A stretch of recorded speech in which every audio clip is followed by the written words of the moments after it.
Soldiers from Alberta and Manitoba have descended on CFB Wainwright to sharpen their combat skills and ensure they work effectively as a fighting force. Brian Lentz has more.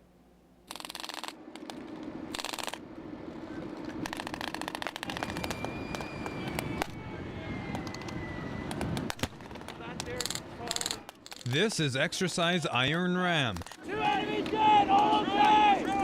a 3-week training exercise for one Canadian Mechanized Brigade group and a chance for 2,000 soldiers to practice their combined arms working together. That is infantry, armored, artillery, all the various combat arms components, being able to sustain them through our logistics train, and all the enablers like military, police, medical, the whole component that makes the brigade really a powerful entity. In this training mission, tanks and light armored vehicles carrying more than 200 infantry capture and hold an enemy location. Our trade, tanks, we never fight alone. We can never hold ground alone. The thing that we do best is move fast and destroy the enemy. So everything that we do is aimed at that speed and aggression. But at the end of the day, we're never going to win anything on the battlefield for not fighting arm in arm with the infantry. Even in the age of drones, these conventional operations are still the bread and butter of the Canadian Army, and training exercises such as this prepares it for many different types of warfare. If we get the conventional piece down, it's all too easy to transition to counterinsurgency because you've got the fundamentals there, you've got the C2, the command, and the leadership and the drills down. Leadership is an important component of Iron Ram. Here, captains looking to be promoted to major learn how to effectively control a combat team. We're going to be getting students from that combat team commander course in the next few days, and they're going to be relying upon us in order to ensure that they are able to conduct their own attacks and pass their assessments. And that particular course is very, very important. Myself, I did it last year, and it really gave me the fundamentals in order to command a force as big as this. CFB Wainwright is an ideal location for this training to take place. Its rolling hills and typical prairie weather challenges the brigade group, while the large open space allows its members to flex their muscles. For us, just staying oriented to where we're going was a tough thing. Getting on the objective, seeing it, and defining it was a real challenge. And then even coming in on the assault, as we were coming across, wasn't entirely clear at all times where it was until we were right on top of it. So this is the, for my mind anyway, the best large open space maneuver training area that we have in Canada. There are things that we're able to do here in terms of moving, both live fire and dry, that we're not able to achieve on a lot of other bases. So. Exercise Iron Ram runs until November 17th and will prepare one Canadian Mechanized Brigade group for the Canadian Army's Road to High Readiness training regime in 2018. Brian Lentz, Newcap News. Well, we have two animals in the adoption spotlight this week. Charlie is an energetic 1-year-old dog, and Frau Bean is a gentle cat looking for her forever home. Here's John from the SPCA.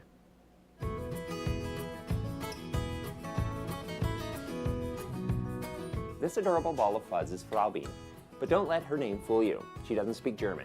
She's as Canadian as Tim Hortons coffee and is just as enjoyable. Frau Bean has such a kind and gentle soul to match her beautiful looks. She loves to sit on her scratching post and meow quietly in your ear until you pet her. And once you start, she'll show you her appreciation with non-stop purrs.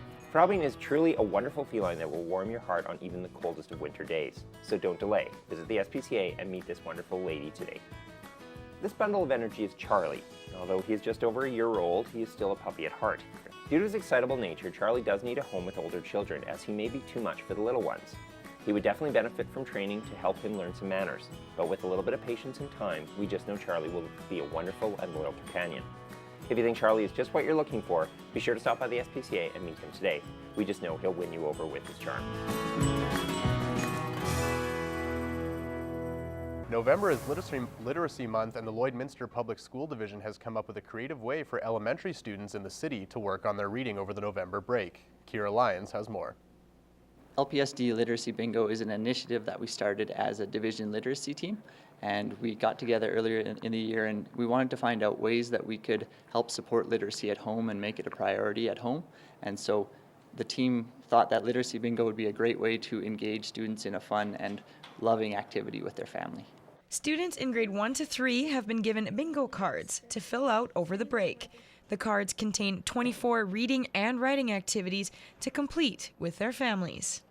Over the break, we find that it's a tough time for kids to stay engaged, and so we're hoping that by making this a fun and exciting initiative that they can do with their friends and their family, that the learning will continue over the break. When students are working on words at home and at school, that is the most powerful way for them to learn.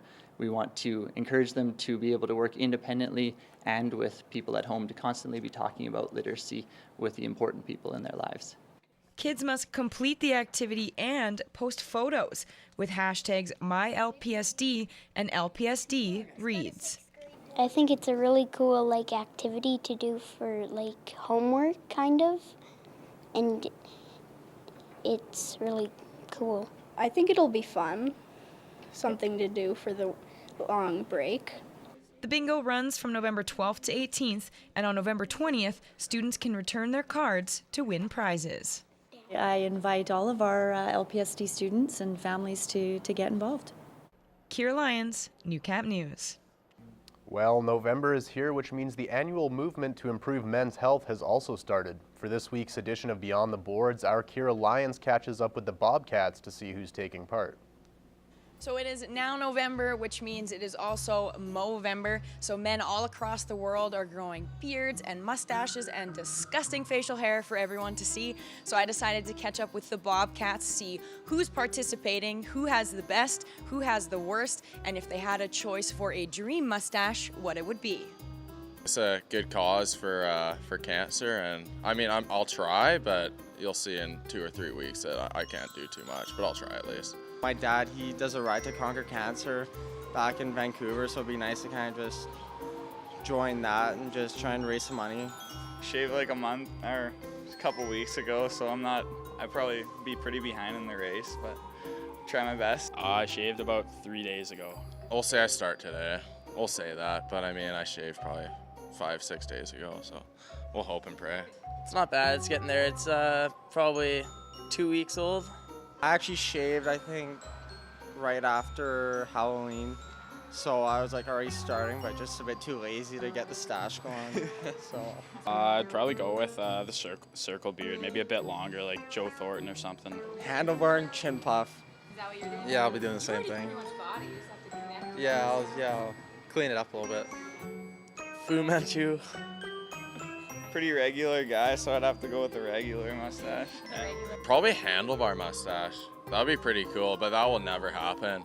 Well, like my results now, it won't. But that'd be cool. I think I could rock it, but I have no idea. I'm gonna try my best. So it's still very early in the month, and we've seen the progress or lack of progress that some of the boys have going on their faces, but we will catch up with them later on in the month, and I feel like I've been a little motivated as well, so you can catch up with my progress as well.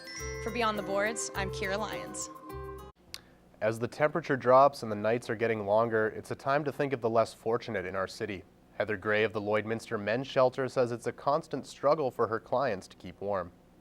As much as we try to prepare ourselves, we often are not as prepared as we'd like to be. The shelter allows men to spend the night and a place to leave their belongings during the day. There is also laundry facilities to wash clothes and bedding during the day. During the day, it's a struggle for these men to keep warm. They go to the library, they go to Alberta Works, they might go to Sask Jobs, they might go to the mall, some of the local restaurants, they might try and get a coffee. Any place where it's warm.